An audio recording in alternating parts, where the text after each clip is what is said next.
This is the great feast of St. Philip and James here in Liverpool, England. It's a joy to come and bring you Mass from the United States. And of course I ask your prayers. The state of our Mother Church is quite deplorable, as we all know, and we all suffer this terrible apostasy, this terrible darkness that has eclipsed our Holy Roman Catholic Church to the very top, to the very heights. As Padre Pio told us, as Our Lady of Fatima warned, as Our Lady of La Salette said, there would be two popes who were ridden with maggots, two worm-eaten popes, Our Lady of La Salette said. And it's quite obvious who they are. So we need to really remember these days were foretold, and these are special days. St. Louis de Montfort spoke about these days when the faith would be so eclipsed. But those who keep the faith in these days, those who love God in a time when God is ignored and hated, those who proclaim the kingship of Christ in a time of democracy when there's room for every religion and everybody at an equal level, and the insult of putting the true Jesus Christ the King on the same level of all the other false religions. So to proclaim him King in this age, to proclaim the Catholic faith, is a great grace, and there'll be a great reward in heaven for us if we persevere, and persevere to the end. None of us have a guarantee. It's quite frightening when you see how many have slid with Vatican II, how many bishops slid, how many priests, monks, nuns, and in any time of persecution. That's why God sends them kind of rarely, because most slide. But we're in this time of the worst part of the persecution. The physical part will be pretty easy compared to the daily just fighting out to keep the faith. But let me draw your attention to a period of history which is kind of similar to ours. And even the stage of this history is similar to ours. And I'm going to draw from the book of Maccabees, the first book of Maccabees, which was about 150 years before Christ came. So 150 years before his first coming. And here we are sometime before his second coming. Some think it's pretty close. Many prophecies seem to indicate that we're actually not that far. Venerable Bartholomew Holzhausen, in his prophecies, he says we're now at the end of the fifth age, which will end with bombs and punishments and chastisement. But after that will be the resurgence of the Catholic faith, the triumph of the Immaculate Heart of Mary, the age of Mary, and it'll be the sixth age of triumph through the Immaculate Heart. Most likely what Our Lady spoke of at Fatima, but in the end my Immaculate Heart will triumph. And then that sixth age, as Our Lady of La Salette said, would last about 25 years of good harvest, and men would forget God again. Of course, when you deal with dates, it's always not so specific, because God can be moved to compassion and mercy.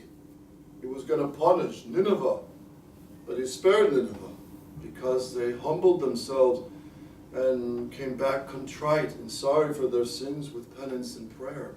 So God can be moved to great mercy and extend a period of what Our Lady says would be 25 years.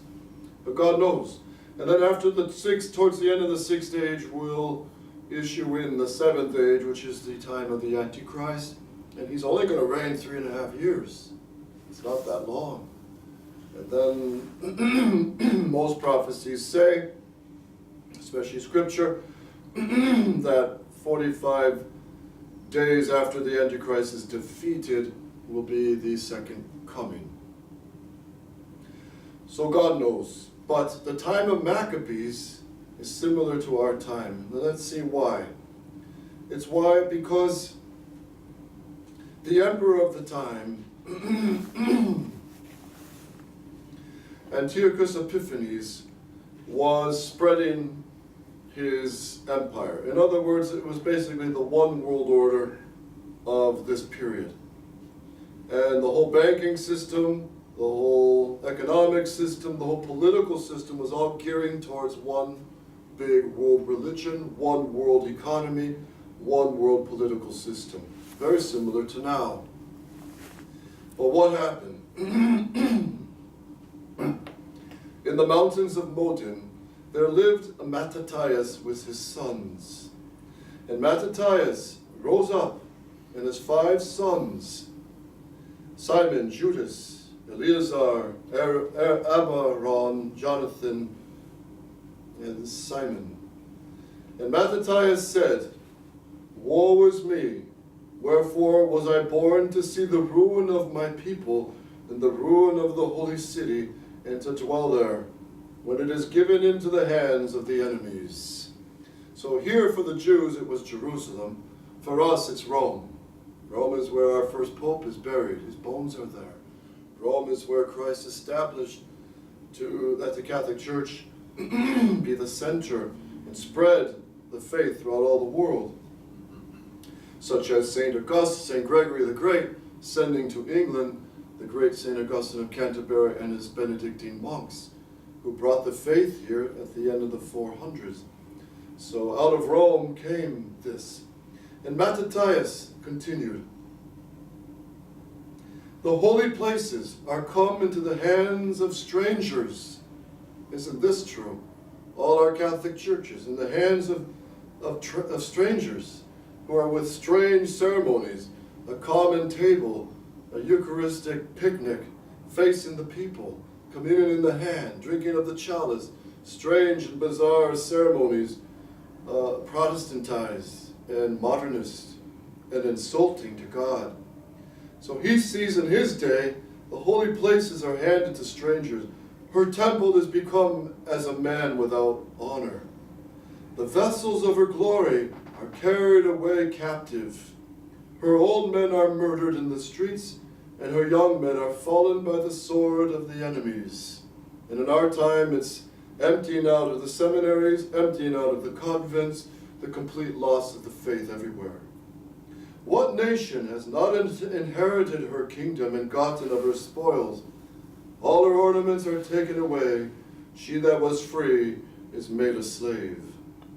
And behold, our sanctuary and our beauty and our glory is laid waste, and the Gentiles have defiled them. And then Mattathias, who calls his sons before he dies, and he says, "Although all nations obey King Antiochus, so as to depart every man from the service of the law of his fathers and consent to his commandments," notice the law of the fathers, those who depart from tradition, and the Archbishop Lefebvre is like our Mattathias. And he rose up against this profanation of our Catholic Church, this hijacking of our Catholic Church by the modernists and enemies of Christ and the Judeo-Freemasons, etc., etc. And he rose up and said the same thing. "I will not depart from Catholic tradition, and we will stay with the law of our fathers," that is, all of the popes of tradition, all the councils of the Church of tradition, and we will not go along with Vatican II and the new Mass. "I and my sons and my brethren will obey the law of our fathers. God be merciful to us. It is not profitable for us to forsake the law and the justices of God. We will not listen to the words of King Antiochus. And in our case, we will not listen to this modernist new doctrine and a new council and a new mass with new heresies. Neither will we sacrifice and transgress the commandments of our law to go another way." So what happens? The Mattathias dies and encourages his sons to be faithful, just like Archbishop Lefebvre died and left us the treasure of Catholic tradition, left us 5 seminaries, vibrant and thriving throughout the world. He left priories throughout the world, schools, missions, and the faith was really resurging. The faith was coming back, slowly but surely, up until after the Archbishop died in 91, 10 years after, early 2000s, into 2010, the society was truly growing. And if not, some places it was certainly a light to the world and a worry to modernist Rome. So his sons did take up the battle, and his sons carried on. And they fought many battles, many victories, many heroic feats. And that was these, if we can compare it to now, the 4 bishops that Archbishop Lefebvre consecrated, they did go out to the world and waged battle. And they did carry the faith. They did hold high the light of the faith. And everyone rejoiced in this resurgence of the Catholic faith. But when we look at chapter 12, here's what happens to Jonathan. Now Jonathan was a great warrior, Jonathan the son of Mattathias. And already Judas Maccabee had already been killed, and another one of his brothers. So Jonathan is about to wage war against this general named Tryphon, Tryphon, Tryphon.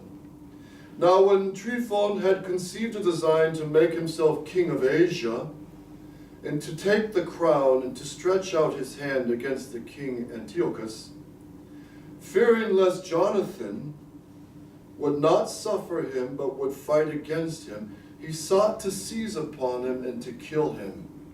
So he rose up and came to Bessan.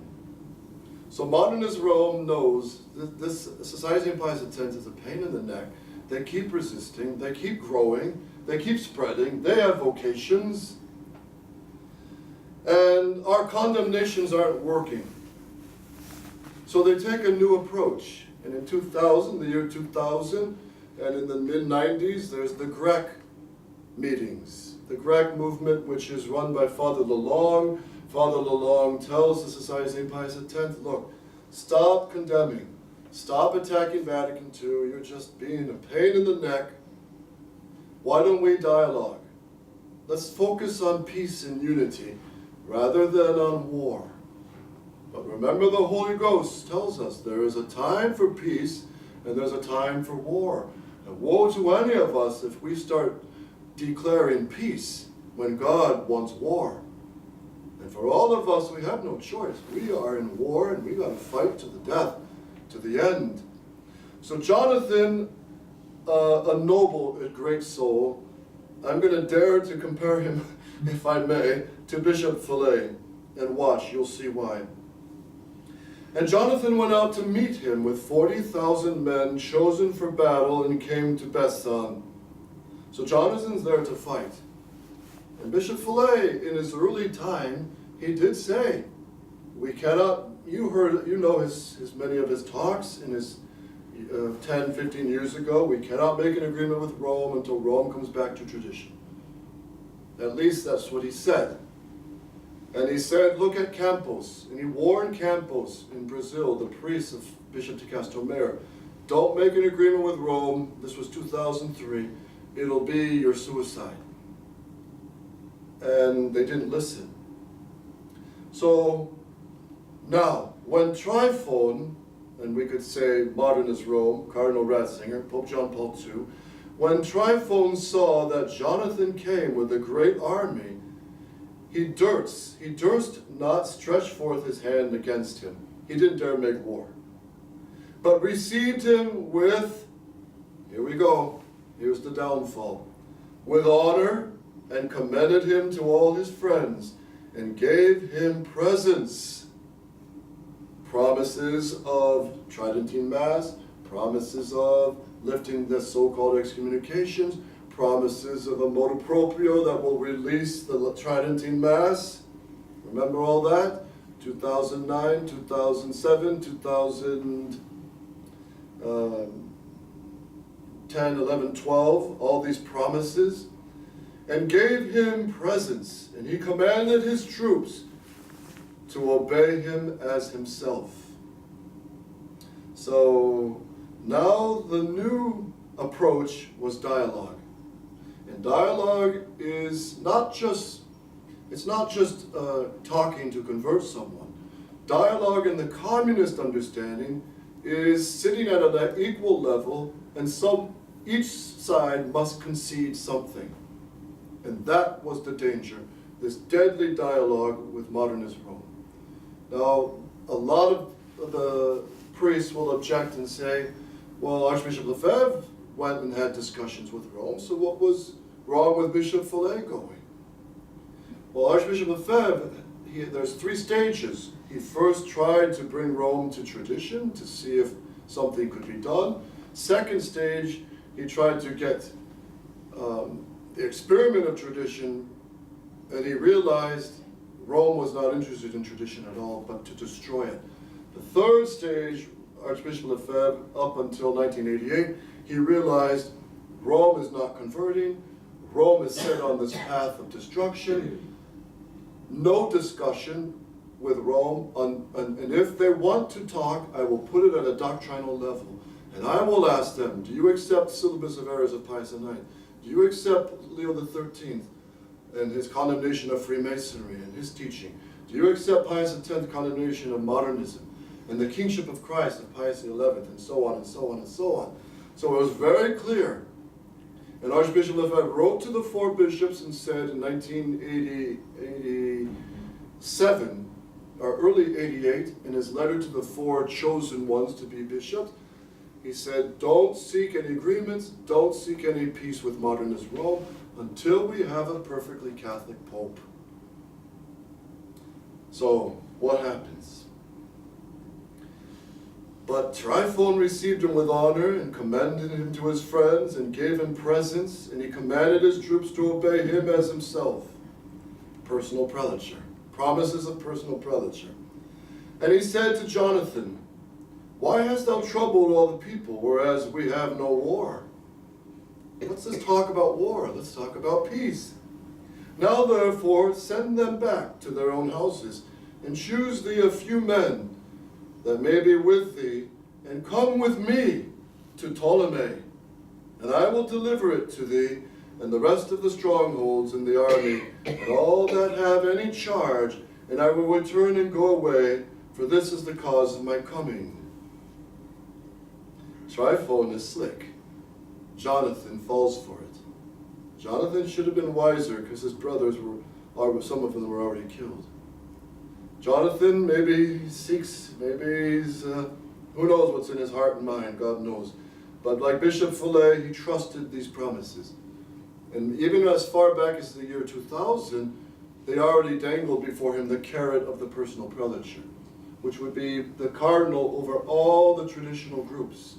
So now we've seen in the past 5 months the closing down of Ecclesia Dei, and it's right for Bishop Follet to be put as the personal prelature over all the traditional groups, because not even St. Peter's or the Institute of Christ the King, any of these liberal institutions, they don't have yet a bishop for themselves. So Bishop Follet was promised this. So what happens? And Jonathan believed him and did as he said, and sent away his army, and they departed into the land of Judah.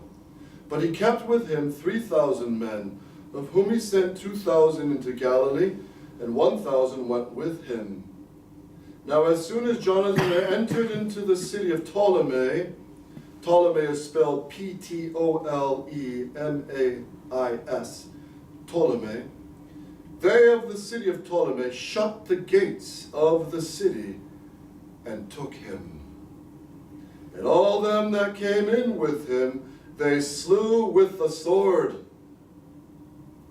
Then Tryphon sent an army and horsemen into Galilee and into the great plain to destroy all of Jonathan's company. But they, when they understood that Jonathan and all that were with him were taken and slain, encouraged one another and went out ready for battle. So this is the new SSPX right here. They went in, they made an agreement with Rome without calling it an agreement, called the Doctrinal Declaration, General Chapter Statement with 6 conditions for an agreement with Rome, promise of personal prelature. You sign that, you're finished. Once you compromise on Vatican II and the new Mass in any way, you're surrounded and you're finished. And that's what's happened. And they're killed. And on the level of principles, they're dead. Because they've surrendered the fight for the principles of Christ's kingship, of his priesthood, his eternal priesthood, by condemning the new Mass, the Christ as the only Savior, by condemning the documents of Vatican II that are ecumenical and religious liberty, and the collegiality and all the errors. So Jonathan, like Bishop Follet, they got surrounded and they're swallowed. And so what happens? Those that heard, oh, the society has gone sunk, those who didn't have their general anymore, they had to fight. And that's kind of where we are right now. We've lost our general, Archbishop Lefebvre. We lost our bishops to lead us and to stand in the clear line of Archbishop Lefebvre, which was easy to do. Archbishop Lefebvre spoke very clearly, very simply. It's not that complicated. He didn't speak such high theological language. And his directives were very, very clear. Don't go sedevacantis, even though it's questionable. Don't go there. Don't go making peace with Conciliar Rome. Don't go to indole or motu proprio masses. Don't make an agreement with Rome until Rome comes back to tradition. His directives were very, very clear. And had Bishop Follet listened to his directives, he wouldn't have been surrounded and shot down and stabbed. Then they that had come after them, seeing that they stood for their lives, returned back. Whereupon they all came peaceably into the land of Judah, and they bewailed Jonathan, and them that had been with him exceedingly, and Israel mourned with great lamentation. Then all the heathens that were round about them sought to destroy them, for they said, they have no prince, nor any to help them. Here's the state of our Catholic Church right now. Scattered sheep, no leader, no bishop to lead, no prince doing his job, no help, humanly speaking. Now therefore let us make war upon them, the last survivors of the Catholic resistance, of Catholic tradition, of the line of Pius X and Archbishop Lefebvre. Let us make war upon them and take away the memory of them from amongst men. Isn't this the plan of Pope Francis? Isn't this the plan of modernist Rome? Crush Catholic tradition. And it's unbelievable that Bishop Follet or Father Paglariani can hope for anything from modernist Rome. When, with one hand, Pope Francis is feeding carrots to the Society of St. Pius X, promises and gifts and presents, but on his other hand, he's smashing violently any of the Novus Ordo groups who are moving towards tradition. He's completely smashed the Franciscans of the Immaculate, both the male branch and the nuns. He's just completely smashed them. He smashed another seminary in Paraguay a number of years ago that had 400 seminarians. The bishop decided to go only with the traditional Mass. He closed it down, and that bishop died a year later of a broken heart at his mother's house. And then the monastery in Belgium that was shut down. So do you think Pope Francis and modernist Rome is all about restoring tradition? Are you kidding? So let me just close this sermon with some clear reminders of our battle that we are in. And I'm going to quote Archbishop Lefebvre, as I've been doing, because he gave us the clear directives. He's our Mattathias of our day, and we just got to pray, fight on, keep the faith, spread the faith, sanctify our life until God and Our Lady steps in. So pay attention to this. Archbishop Lefebvre, August 4th, 1976, in the interview La Figaro. This council, Vatican II, represents in our view and in the view of the Roman authorities a new church, which they call the Conciliar Church. Open letter to Cardinal Gantin, July 1988. So this is approved by Archbishop Lefebvre. This was the letter signed by all the priors of the Society of St. Pius X, and some of them now have shamefully gone with the compromise. To be publicly associated with this sanction of excommunication, which is inflicted upon the 6 Catholic bishops, that's Archbishop Lefebvre, Bishop de Castelmaire, and the 4, Bishop Follet, Tissot de Maleret, Williamson, and de Galarreta. These defenders of the faith in its integrity and wholeness would be for us, to excommunicate them would be for us a mark of honor and a sign of orthodoxy before the faithful. They have indeed a strict right to know that the priests who serve them are not in communion with a counterfeit church, promoting evolution, Pentecostalism, and syncretism. So don't be worried, little flock. Oh, are we outside the church? Are we schismatic? This is as old as the hills. You're not. The schismatic ones are those who departed from tradition. If you're holding the faith of the catechism of tradition, the faith of all time, it's not you who are schismatic and outside. It's modernist Rome. And that's why we continually pray for the conversion of modernist Rome. Open letter to Cardinal Gantin, which I also remind you was signed by Father Morgan, Father Paul Morgan, who is now coming around as a resistance-friendly priest. But I think you people of England, you have every right to ask of Father Morgan, Father, you went along with the doctrinal declaration of 2012. You backed it. And you also went along with the decisions of Bishop Follet to crush the resistance and to side with everything to crush the Catholic resistance in England. So if we're going to trust you again, you people should demand of him a public retraction of his letter supporting the dissolving of the Catholic resistance. You should demand that from him. And a public declaration that he condemns the doctrinal declaration of 2012, that he condemns all the general chapter statement and the 6 conditions for an agreement with Rome, which he himself signed. And you people of England should demand this of him, because it's like another, where does he really stand? And I hope, I don't know Father Morgan that well, but I hope he would have that honesty. If he's coming as a friend of the resistance, let him show himself. Pitch his flag with the Catholic resistance and Archbishop Lefebvre. Because he pitched his flag with Bishop Follet and the new SSPX. So which side is he really on? And you have every right to demand that from this priest. Not just, you can ask respectfully, but I would. You really should. Because, the old style of the enemy is always appear as a friend, a wolf in sheep's clothing. So here's what Open Letter to Cardinal Gantin, 1988, here it is.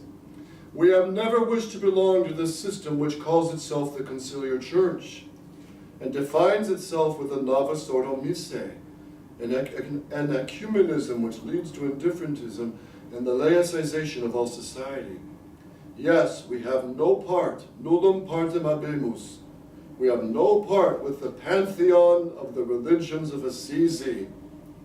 Remember all the Assisi meetings with all the religions, with Pope John Paul II, and then Benedict XVI, and then Pope Francis, and then all the scandalous World Youth Days, which are real scandals. And I won't go into details, but they're just a scandal.